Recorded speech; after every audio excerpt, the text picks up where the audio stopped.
In this video, I will show you how to open apps on Taskbar with shortcut. Press Windows T on your keyboard. So you will see Taskbar apps will be highlighted. You can move using the arrows. To open it, press Enter.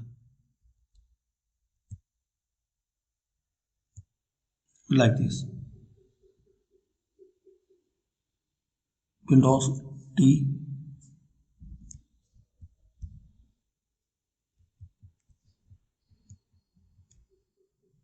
Press Enter. Windows T. Like this. So thanks for watching. Comment in this video useful for you.